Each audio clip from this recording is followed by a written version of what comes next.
नमस्कार। मनी मंत्र के एक और खास अंक में आप सभी दर्शकों का बहुत बहुत स्वागत है। मैं हूं आंचल गुलाटी गुंबर। जब भी बजट आता है, आम आदमी की नजरें टैक्स के मोर्चे पर क्या ऐलान हुए उस पर होती है। तो 23 जुलाई को जब देश का आम बजट वित्त मंत्री साहिबा द्वारा पेश किया गया, तो ये मोदी कार्यकाल 3.0 के लिए पहले बजट में लोगों को इनकम टैक्स को लेकर बड़ी राहत दी गई। इसमें न्यू टैक्स रिजीम के तहत बड़ी छूट देते हुए स्टैंडर्ड डिडक्शन जो था उसे बढ़ाकर 50,000 से 75,000 रुपये तक कर दिया गया।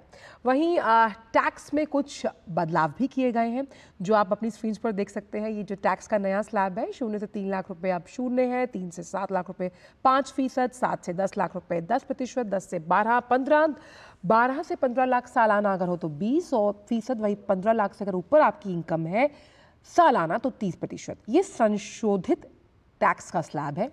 तो आज मैंने पहले ही आपको आज ये जानकारी ओपनिंग में ही दे दी कि आज हम इसी पर चर्चा करने वाले हैं कि इन टैक्स की दरों के हिसाब से कैसे टैक्स भरा जाएगा, न्यू टैक्स रिजीम के प्रति आप कितना आकर्षण लोगों में है, और ओल्ड टैक्स रिजीम में जो लगातार लोग टैक्स भर रहे हैं कैसे अब बाय डिफ़ॉल्ट जो लोग नए हैं वो न्यू टैक्स रिजीम में आएंगे। एंजल टैक्स को जो ख़त्म किया गया है, कैपिटल गेन टैक्स पर भी हम करेंगे चर्चा। और अगर आप इन तमाम बातों के बारे में जानकारी चाहते हैं, हमारे साथ अभी बेहद खास मेहमान जुड़ेंगे, लेकिन उससे पहले आपको फ़ोन नंबर्स मैं बता दूं जहां पर कॉल कर आप टैक्स से जुड़ी तमाम जानकारियां ले सकते हैं। नंबर्स हैं 23387031 और दूसरा नंबर है 23097670। और बेहद खास मेहमान टैक्स पर चर्चा करने के लिए हमारे साथ जुड़ गए हैं CA सुनील गर्ग साहब, टैक्स एक्सपर्ट, कई बार हमारे साथ शो में जुड़ चुके हैं। सुनील जी, बहुत बहुत स्वागत है आपका।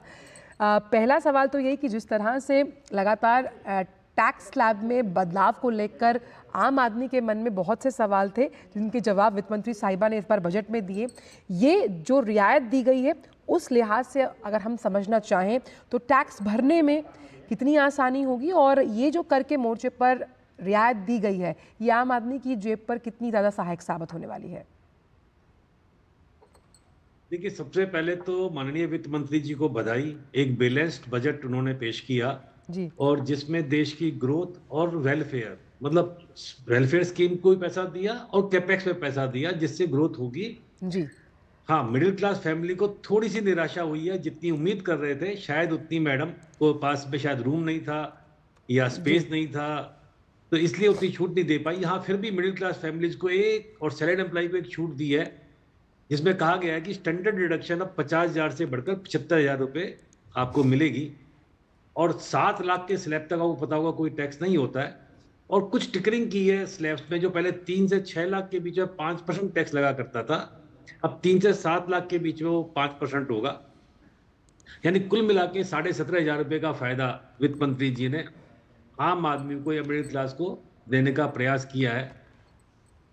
जी। हमेशा दिल कहते हैं दिल मांगे मोर, ज्यादा उम्मीदें थी, लेकिन शायद एक स्टेप बढ़ाया है उन्होंने। और दूसरी बात, जहां तक नई रिजीम की बात है, ये सारी की सारी छूटें नई रिजीम में ही हैं, पुराने रिजीम में नहीं मिलेंगी। और आपको पता होगा कि इस बार जो आप रिटर्न फाइल कर रहे हैं 31 जुलाई तक, उसमें नया रिजीम बाई डिफॉल्ट है। अगर आपको पुराने रिजीम में रहना है तो आपको चुनना पड़ेगा। अब सवाल ये उठता है कि पुराने रिजीम में कौन लोग रहना चाहते हैं। तो जिन लोगों के पास में एजुकेशन लोन है, हाउसिंग लोन है या HRA की छूट को क्लेम करना चाहते हैं, तो आप पुराने रिजीम में रह सकते हैं। सरकार ने कैलकुलेटर आपको दिया है आपकी सुविधा के लिए। आप दोनों रिजीम में अपना टैक्स कैलकुलेट कर लीजिए, आपको जिसमें फायदा नजर आए आप जी। उसको चुन लीजिए। एक और सरकार ने बात कही है, सैलरीड एम्प्लॉय जिसकी कोई बिजनेस इनकम नहीं है, उसके पास हर साल मौका होगा नए में जाए या पुराने में जाए, लेकिन बिजनेस इनकम वालों को ये मौका नहीं है। आप जब एक बार जब नए में आ जाएंगे तो वापस पुराने में नहीं जा पाएंगे। अच्छा, गर्ग साहब, एक चीज़ और है जो वो आंकड़ा लगातार हमने कई चर्चाओं में इस पर बात भी की है। जैसे कि वित्त मंत्री साहिबा ने कहा कि एक अप्रॉक्स लिमिट उन्होंने कही 17,500 रुपये बचाने में आम आदमी को मदद मिलेगी, यानी कि इनकम टैक्स में हुए बदलावों से टैक्स पेयर्स को सालाना, खासतौर पे 15 लाख रुपए से ज़्यादा कमाने वालों के लिए ये बचत 7,500 रुपये के आसपास रहेगी। अगर मैं आम टैक्स पेयर की भाषा में समझूं तो 15 लाख रुपए से अगर अधिक आप टैक्स भरते हैं, जिस पर 30% टैक्स लगाया गया है, तो कितना इनकम पहले से और अब की रिजीम में अगर हम उसकी तुलना करें आप बचा पाएंगे? देखिए, मैं बताया ना कि मैक्सिमम जो फ़ायदा है वो 17,500 रुपए का है। उसका कारण क्या होता है कि जो टैक्स स्लैब्स है, बड़ी चतुराई अब सरकार करती है। जी। टैक्स में एग्जम्पशन तो 7 लाख रुपए तक की है। लेकिन जैसे ही आप 7 लाख से क्रॉस करते हैं, आपको पुराना टैक्स भी पूरा देना पड़ता है। यानी जब आप 15 लाख क्रॉस कर जाते हैं, तो आपको उसको 30% की स्लैब में जाना पड़ेगा। और आपको पहले भी पता होगा, जो हमारा नियम था 24-25 के लिए, उसमें भी 15 लाख के ऊपर 30% था। तो टैक्स के जो बीच में स्लैब है, जैसे मैंने बताया ना कि पहले 3 से 6 में 5% था, अब 3 से 7 में 5% होगा। पहले 6 से 9 में 10% था, अब 7 से 10 में 10% होगा। तो कहने का मतलब है कि जो 1-1 लाख का फर्क डाला है, उसी के बिटवीन द लाइन्स 5,000 रुपए से लेके और 15,000 रुपए तक का फायदा आपको मिलेगा। और जी। मैक्सिमम फायदा जो 15 लाख ज्यादा कमाने वाले हैं, उनको 17,500 रुपए का होगा सरचार्ज के साथ में।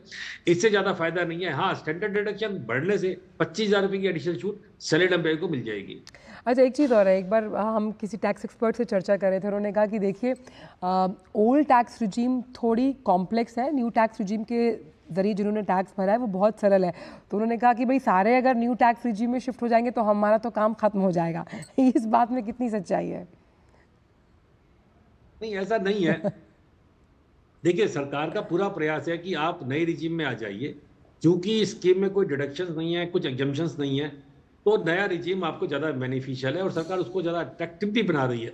पर मैंने जैसे बताया आपको कि पुराने रिजीम में ऐसा नहीं है कि वहां पर मिक्स एंड मैच था। आपको एनपीएस की छूट मिला करती थी, एजुकेशन लोन की छूट मिला करती थी, मेडिक्लेम की छूट मिला करती थी, हाउसिंग लोन की छूट मिला जी करती जी थी, जी। सेल्फ ऑक्युपाइड प्रॉपर्टी के ऊपर एटीसी में आपको ट्यूशन फीस की, आपको एलआईसी की छूट मिलती थी और आज भी मिलती है। अगर मान लीजिए आपके पास में हाउसिंग लोन भी है जहां 2 लाख की छूट आप क्लेम कर रहे हैं, आप 2 लाख रुपए की एनपीएस के साथ में एटीसीसी के साथ छूट क्लेम कर रहे हैं, आप मेडिक्लेम में 50,000 और 75,000 रुपए की छूट क्लेम कर रहे हैं, और एजुकेशन लोन भी है। यानी अगर आपके टोटल डिडक्शन 5 लाख रुपए से ज्यादा है, तो फिर आपको पुराने रिजीम में ही फायदा है आज भी।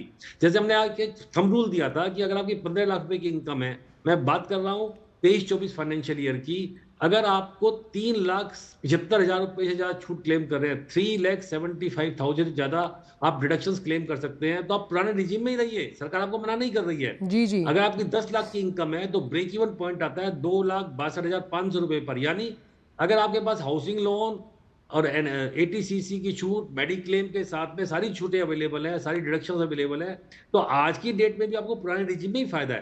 तो ये आपकी चतुराई पर, आपकी समझ पर डिपेंड करता है कि आप कैसे कैलकुलेट करते हैं। तो सरकार ने मना नहीं किया है आपको। सरकार चाहती है कि अगर आपको एजुकेशन लोन आपके बच्चों का चल रहा है या हाउसिंग लोन चल रहा है, क्योंकि हाउसिंग लोन 15 से 20 साल के टाइम के लिए लिमिट होता है, तो इसलिए सरकार ने उसको कंटिन्यू किया है कि भाई ठीक है, आप अपने आप को ऐसा महसूस ना करें कि हमारे साथ में कोई गलती जी। हो गई है, क्योंकि हमने प्लानिंग 15 साल के अच्छा, लिए किया था। एक चीज़ आप और कर सकते हैं। बिल्कुल, जो एंजल टैक्स खत्म कर दिया गया गर्ग साहब, उससे स्टार्टअप्स को कितना बढ़ावा मिलने की आप उम्मीद जताते हैं? और ख़ास तौर पे क्योंकि मनी मंत्र में हम पर्सनल फाइनेंस पे चर्चा करते हैं, तो अगर जो लोग स्टार्टअप्स या एंटरप्रेन्योरशिप के इस क्षेत्र में आगे बढ़ना चाहते हैं, उनके लिए कितना फ़ायदेमंद साबित होगा वित्त मंत्री साहिबा का ये फैसला? देखिए, एंजल टैक्स का मुद्दा ऐसा है कि सरकार पिछले 4-5 सालों से एक कदम आगे जाती थी, फिर 2 कदम पीछे आती थी।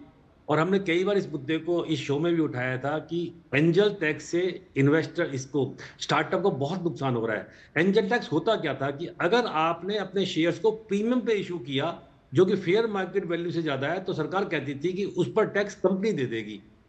अब सवाल ये उठता था कि इंटेंजिबल असेट्स होती हैं स्टार्टअप के पास में, नेटवर्थ होती नहीं है, लेकिन उनके पास एक टेक्नोलॉजी है, उनके पास एक ज्ञान है, उनके पास एक फ्यूचर एक पर्सपेक्टिव है, तो इसलिए उसमें प्रीमियम मिला करता था, पर सरकार उस पर टैक्स लगाया करती थी। जब ये नियम 2012 में माननीय प्रणब मुखर्जी उस समय जो वित्त मंत्री थे वो लेकर आए थे, तो उसका पर्सपेक्टिव दूसरा था, लेकिन अब पर्सपेक्टिव चेंज हो गया था। और सरकार ने इसके मद्देनजर 2019 में एक नोटिफिकेशन भी लेके आए थे, जहां पर कुछ रिलीफ एंजल टैक्स से दिया था।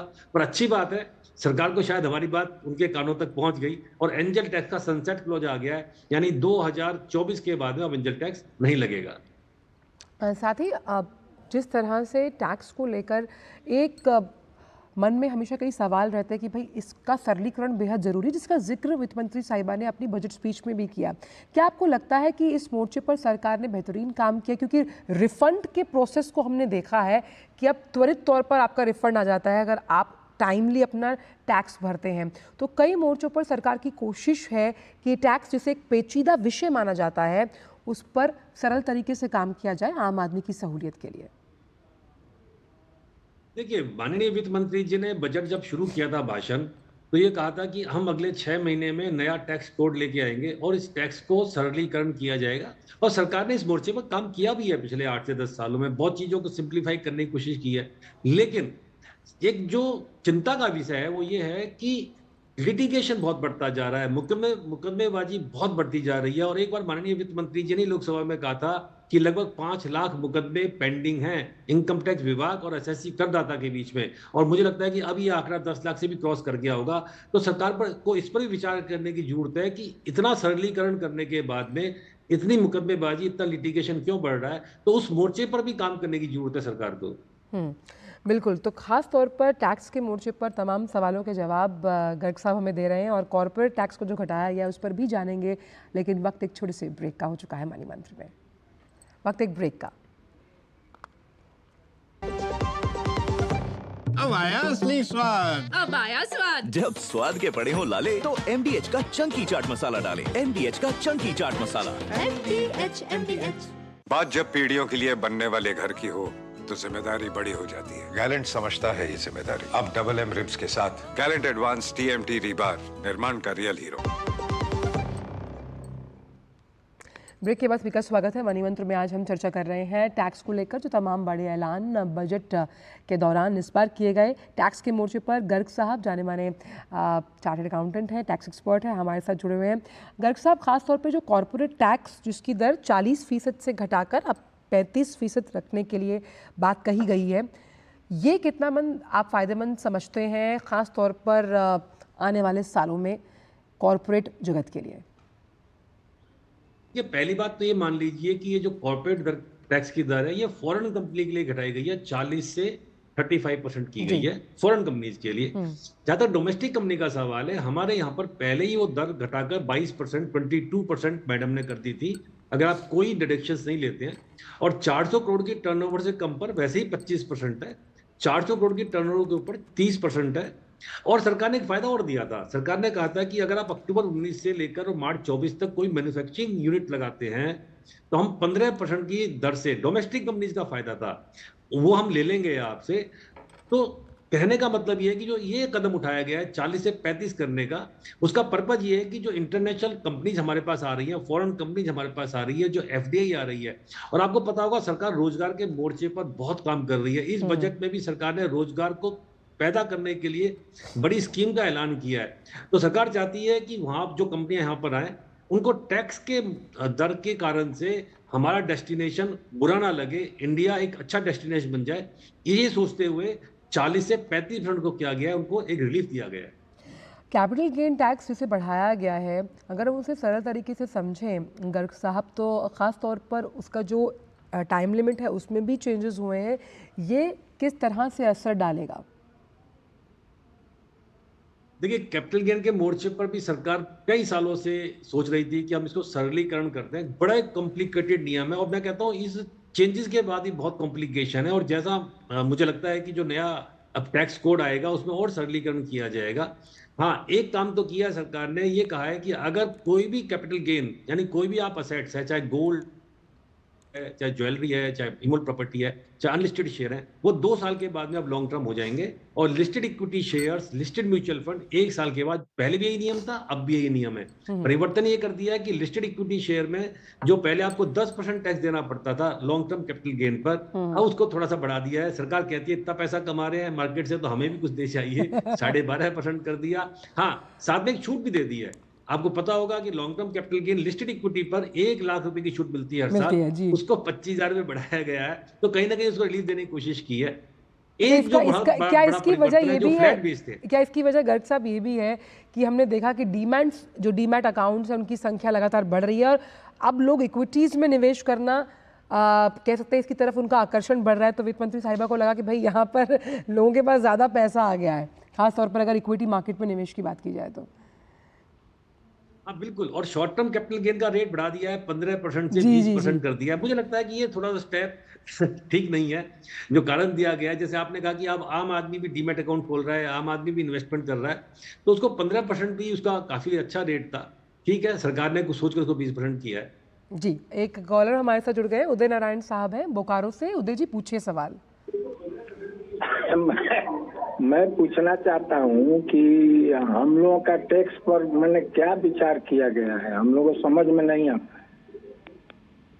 अच्छा अच्छा, सीनियर सिटीजन है अब गर्ग साहब, सीनियर सिटीजन, क्योंकि मैंने देखा है कि महिलाएं, सीनियर सिटीजन्स और सैलरीड एम्प्लॉयर्स को सबसे ज़्यादा उम्मीदें होती हैं, तो सीनियर सिटीजन्स के लिए अगर एज अ टैक्स एक्सपर्ट आप बजट स्पीच में जो टैक्स के मोर्चे पर वित्त मंत्री साहिबा ने कहा, क्या कुछ निकल कर सामने आया है सीनियर सिटीजन्स के लिए? देखिए, मैंने कहा था कि सैलरीड एम्प्लॉई जो नौकरी पेशा लोग हैं, महिलाएं हैं और बुजुर्ग हैं, उनको वित्त मंत्री जी से बहुत ज़्यादा उम्मीद थी कि इस बार वो बड़ा रिलीफ देंगी, पर शायद वो नहीं दे पाई हैं। पर हाँ, फैमिली पेंशन की डिडक्शंस को बढ़ा दिया है 15,000 से 25,000 और स्टैंडर्ड डिडक्शंस को बढ़ा दिया है। जो पेंशनर हैं उनको अब 50,000 की जगह 75,000 रुपये की डिडक्शंस मिलेगी। उसका कारण भी यही है कि सरकार ये मान के चल रही है कि अगर आप 5 लाख, जो पुराना रिजीम है वहाँ 5 लाख तक की आपको छूट मिलती है, नई रिजीम में 7,75,000 की छूट, यानी 2,76,000 रुपये तक की आपने सेविंग्स कर रखी है, तब भी आप यहाँ फायदे में रहेंगे। तो सरकार ने रिलीफ देने की कोशिश की है, मैं मानता हूँ कि शायद रिलीफ कम दिया है। अच्छा, साफ तौर पर अगर हम ये भी देखें कि इस बार जो तमाम टैक्स कलेक्शंस, चाहे हम वो जीएसटी के मोर्चे पर देखें या फिर हम रिफंड्स का प्रोसेस देखें, ज़बरदस्त हुए हैं। तो अगर जब हम एम्प्लॉयमेंट की जनरेशन की बात करते हैं तो जितने ज़्यादा लोग टैक्स के दायरे में आएंगे गर्ग साहब, ये कहीं ना कहीं इस बात का परिचायक है, सूचक है कि भाई आपका जो एम्प्लॉयमेंट जनरेशन है वो बढ़ रहा है। बिल्कुल बढ़ रहा है, और ऐसा नहीं है, सरकार ने एक अगर मान लो टैक्स के मोर्चे पर राहत नहीं दी है, तो जैसे भी एजुकेशन लोन पर माननीय वित्त मंत्री जी ने कहा है कि हम एजुकेशन लोन को सब्सिडाइज कर देंगे, 3% तक का बेनिफिट आपको देंगे एजुकेशन लोन पर 10 लाख रुपए तक कि 3% का आपका रेट कम मिलेगा। दूसरी बात जो सरकार कहती है कि जो इन्वेस्टर है, जो असेसी है, वो अपना डिसीजन खुद लेके उसे कहाँ इन्वेस्ट करना है, उसे इन्वेस्ट करना है या मार्केट में खर्चा करना है या अपने घर के खर्चे करने हैं, तो ये डिसीजन उसके ऊपर छोड़ा गया है। तो इसलिए सरकार ने एक बैलेंस्ड बजट देने की कोशिश की है। अच्छा, कई मार्केट एक्सपर्ट्स का भी ये मानना है गर्ग साहब कि इस टैक्स में जो बदलाव किए गए हैं तमाम, इस बार की बजट स्पीच में देखिए, उससे पहले म्यूचुअल फंड्स के लिए अलग अलग टैक्सेशन कैटेगरीज थी, अब उसमें कितना बदलाव आप समझते हैं इस नए तमाम ऐलानों के बाद? देखिए, एक परिवर्तन को अपने दर्शकों को हम बता देते हैं कि अब डेट म्यूचुअल फंड्स जितने भी हैं उन पर टैक्स का रेट 20% होगा। वो शॉर्ट टर्म कैपिटल गेन ही माने जाएंगे, चाहे आपकी होल्डिंग 2 साल है, चाहे 4 साल है और चाहे 1 साल है। सरकार ने म्यूचुअल फंड्स को एफडीआर की कैटेगरी में रखने की कोशिश की है, क्योंकि बैंकों की शिकायत रहती थी कि जो बैंक में आप ब्याज देते हैं हम उस पर तो पूरा टैक्स लगता है और लॉन्ग टर्म कैपिटल बॉन्ड्स पर या डिबेंचर्स पर टैक्स का रेट कम है, तो इसलिए उसको अब शॉर्ट टर्म कैपिटल गेन की श्रेणी में रखा है और अब उसमें मार्केट लिंक डिबेंचर भी जोड़ दिए हैं। तो सरकार का बड़ा साफ है कि आप इक्विटी में पैसा लगा रहे हैं, आप इक्विटी मार्केट में आ रहे हैं, लिस्टेड इक्विटी में आ रहे हैं, लिस्टेड म्यूचुअल फंड इक्विटी वाले में आ रहे हैं, तो टैक्स का रेट कम होगा। अगर म्यूचुअल फंड्स में आ रहे हैं, बॉन्ड्स में आ रहे हैं, तो एट पार एफडीआर माने जाएंगे और आपको टैक्स ज्यादा देना पड़ेगा।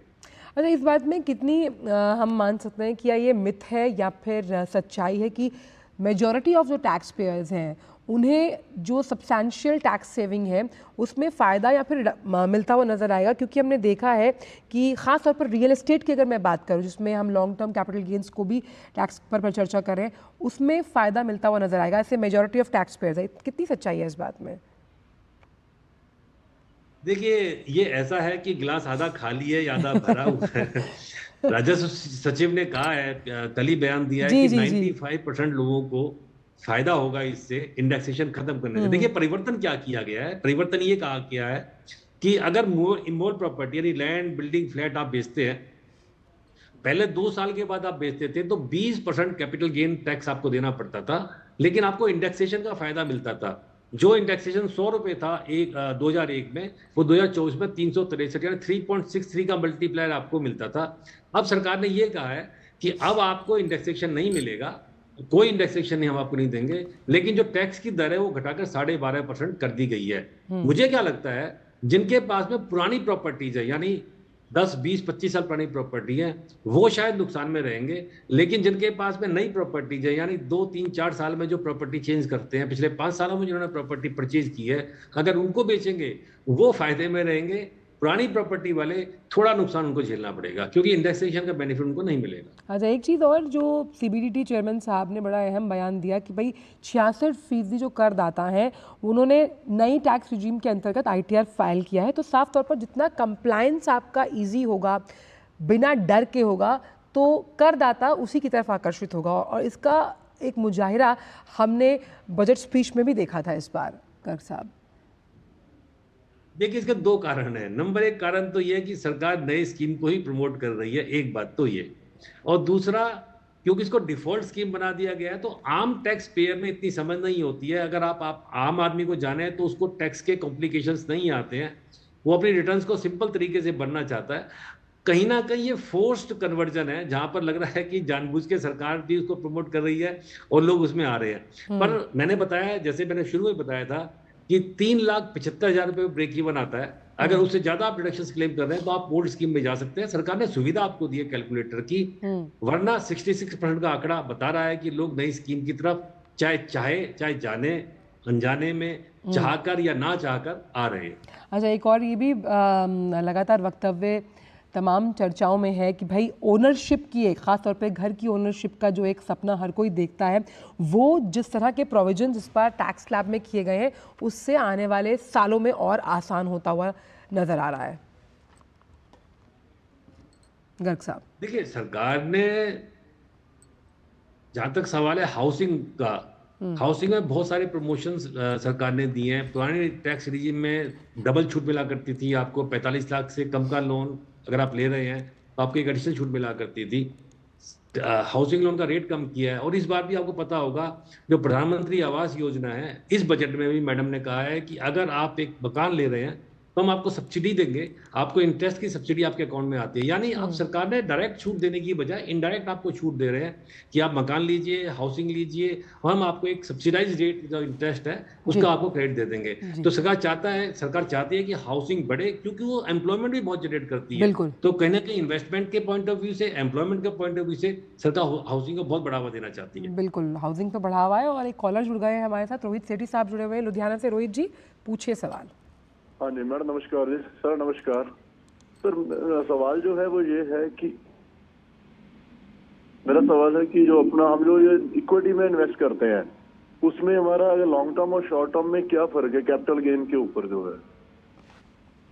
देखिए, दो फर्क है उसमें। नंबर एक बात, अगर आप इक्विटी में निवेश करते हैं, शेयर मार्केट में करते हैं, लिस्टेड इक्विटी में करते हैं, जिसमें आपने सिक्योरिटी ट्रांजैक्शन टैक्स पे किया है, ऑफलाइन की बात नहीं कर रहा मैं, ऑफलाइन परचेज की बात नहीं कर रहा हूँ, तो 12 महीने में वो लॉन्ग टर्म हो जाता है। 12 महीने की होल्डिंग के बाद में वो लिक्विडिटी लॉन्ग टर्म हो जाएगी। सरकार ने आपको दो फायदे दिए उसमें। नंबर एक फायदा कि आपको टैक्स का रेट 12.5% होगा, पहले 10% था।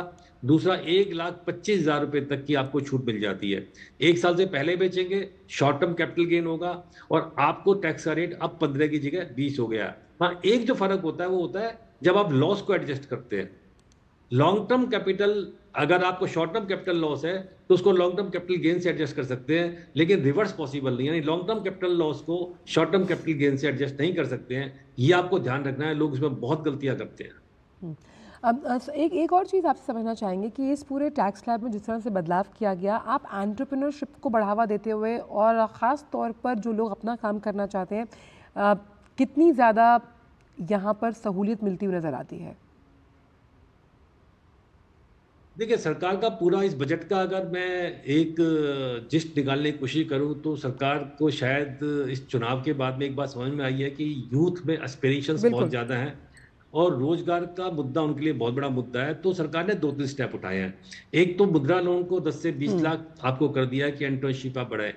एक सबसे बड़ी बात किया सरकार ने इस बजट में की है, माननीय वित्त मंत्री जी ने, उन्होंने कहा है कि अगर आप कैपेक्स करना चाहते हैं, इंडस्ट्री में कैपेक्स करना चाहते हैं, तो हम आपको बिना गारंटी के 100 करोड़ रुपए तक का टर्म लोन दे देंगे। ये बहुत बड़ी घोषणा है। सरकार चाहती है कि आप कैपेक्स कीजिए, नई इंडस्ट्री लगाइए, हम आपको बिना सिक्योरिटी के, बिना गारंटी के लोन देंगे ताकि एम्प्लॉयमेंट जनरेशन हो। और तीसरी बात, जैसे बताया था कि 1 करोड़ युवाओं को इंटर्नशिप दी जाएगी बड़ी 500 कंपनियों में, ताकि उनमें स्किल डेवलप हो और वो यूथ एक एम्प्लॉयमेंट के एम्प्लॉयबल यूथ बन सके, और पेड इंटर्नशिप है वो। अब वो पेड इंटर्नशिप है। लगातार कई ऐसी हम बार नौकरियों की ऐड आता है, वो उसमें होता है भाई अनपेड इंटर्न्स, लेकिन यहाँ पर पेड इंटर्नशिप रहेगी। तो उस लिहाज से एक बड़े निम्न वर्ग और साथ ही साथ युवाओं को साधने की कोशिश की गई इस बार के बजट से। बहुत बहुत शुक्रिया गर्ग साहब, आप इस शो पर आए और टैक्स जैसे पेचीदा विषय पर इतनी आसान भाषा में हमारे कॉलर्स का ज्ञानवर्धन किया और अपने विचार इस मंच से साझा किए। तो कोशिश यही रही इस बार की बजट स्पीच पे कि भाई जो न्यू टैक्स रिजीम है उसी की तरफ ज़्यादा से ज़्यादा टैक्स पेयर्स जो है वो अपना टैक्स फाइल करें, और जो तमाम इस बार बदलाव किए गए उनसे क्या फ़ायदा होने वाला है ये भी हमने मनी मंत्र के आज के इस खास एपिसोड के माध्यम से आप तक पहुंचाए। फिलहाल इस शो में इतना ही। मुझे मेरी पूरी टीम को दीजिए इजाज़त। आगे आप देख सकते हैं समाचार मेरे सहयोगियों के साथ। नमस्कार।